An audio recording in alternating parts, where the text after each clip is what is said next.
جب ایک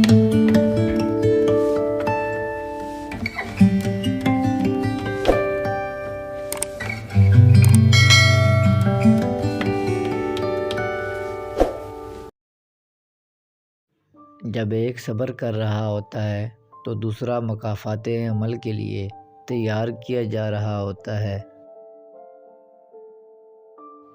رشتوں کو کبھی بھی آزمانا نہیں چاہیے۔ اگر سچے ہوں تو شرمندگی سے، اور اگر جھوٹے ہوں تو دکھ سے مر جاتا ہے انسان۔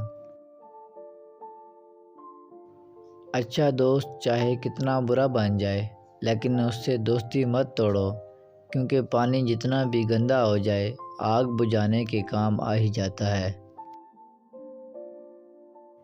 ممکن ہے کہ میں غلط ہوں، مگر میرا تجربہ یہ بتاتا ہے کہ غربت ہمیشہ محبتوں اور چاہتوں کو کمزور کر دیتی ہے۔ اچھے لوگ خوشیاں دیتے ہیں اور برے لوگ سبق۔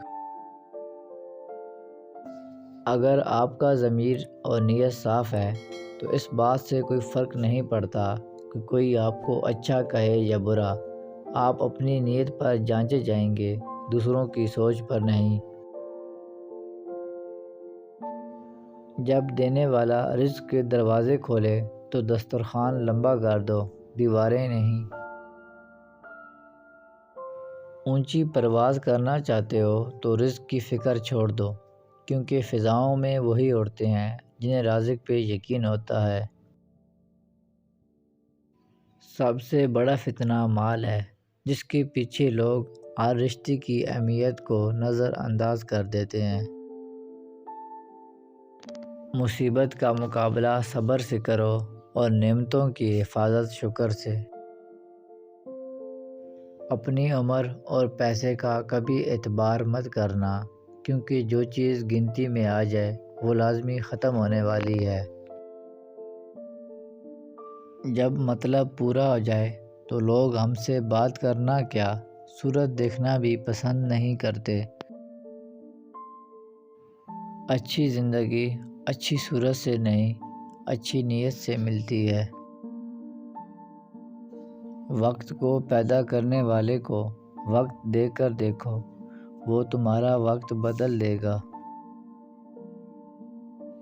آپ چاہے اپنے آپ کو کچھ بھی سمجھیں، آپ کی گفتگو اور آپ کا پہناوا جھوٹ نہیں بولتے۔ ہر آدمی کو راضی رکھنا منافق آدمی کا کام ہے۔ باضمیر اور بااصول لوگوں سے اکثر لوگ ناراض اور ناخوش رہتے ہیں۔ زندگی میں بہت کم لوگ ایسے ہوتے ہیں جو آپ کے ساتھ سچ میں مخلص ہوں، ورنہ زیادہ تر صرف دکھاوا ہی کرتے ہیں۔ مقابلہ اتنا بڑھ گیا ہے کہ کسی کو اپنا دکھ سناؤ تو وہ ڈبل سناتا ہے۔ خوشیاں پرائی ہوتی ہیں، سب میں بانٹ دی جاتی ہیں۔ درد صرف اپنے ہوتے ہیں، دل میں رکھنے پڑتے ہیں۔ رابطے بتا دیتے ہیں کہ دل میں کتنی قدر ہے، ورنہ کہنے کو تو سبھی اپنے ہوتے ہیں۔ ناکامی کے اسباب ہمیشہ آدمی کے اندر ہوتے ہیں، مگر وہ انہیں دوسروں میں تلاش کرتا ہے۔ نفرت گناہ سے کرو، گناہگار سے نہیں، شاید وہ آپ کی محبت میں آ کر گناہ کرنا ہی چھوڑ دے۔ اپنے ارد گرد لوگوں سے ہمیشہ خوش اخلاقی سے بات کریں، نہ جانے جس سے آپ سختی سے مخاطب ہوں وہ زندگی کے کس تکلیف دہ مقام سے گزر رہا ہے۔ جب تم پر برا وقت آئے تو یہ مت دیکھنا کہ کون تمہارے کام آیا، بلکہ یہ دیکھنا کہ کون کون چھوڑ کر چلا گیا۔ پرندے اپنے پاؤں کی وجہ سے اور انسان اپنی زبان کی وجہ سے جال میں پھنستے ہیں۔ گفتگو میں نرمی اختیار کرو، لہجوں کا اثر الفاظ سے زیادہ ہوتا ہے۔